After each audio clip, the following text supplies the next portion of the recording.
Have you ever heard this? Are you the decision maker? You ever heard that? Well, statistically, for about 16% of the people, that's an okay question to ask. But for the rest of us, it's offensive. And the challenge is, if I have to discover that, what's my way to do that?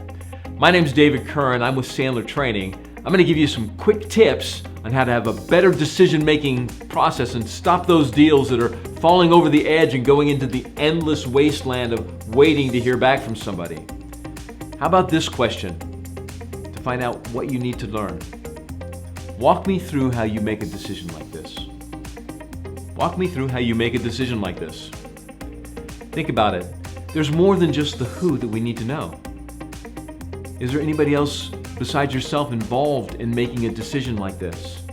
That assumes that the person there has some way in it, where they may or may not. It doesn't embarrass them or diminish them, but it also helps me discover who's really involved. Here's what we want to find out. We want to find the who, but we also want to find the what, when, where, why, how. Think about that.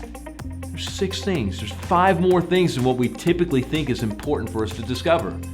So, who is involved in the decision-making process? Who else is involved? Finding out all those players.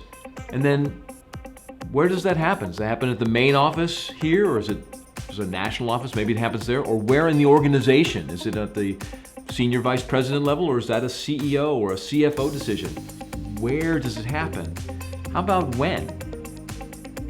How long do they process something like this? How long does it take for that to take place? When are you hoping to get started? Finding out the whens are huge for us. But the what? What happens in that process? Walk me through that. What are the components that has to happen? And then I love the how, explaining it to me like we just talked about. A lot of times that first question I gave you will help us get to that. And then the last thing is the why. Is there any time that it works differently than that? Well, yeah, sometimes the CEO just says, I'll sign a check. Tell me about that. How crazy is it that we get stuck in the decision step because we ask the wrong questions? I'm David Curran. I'm with Sandler Training.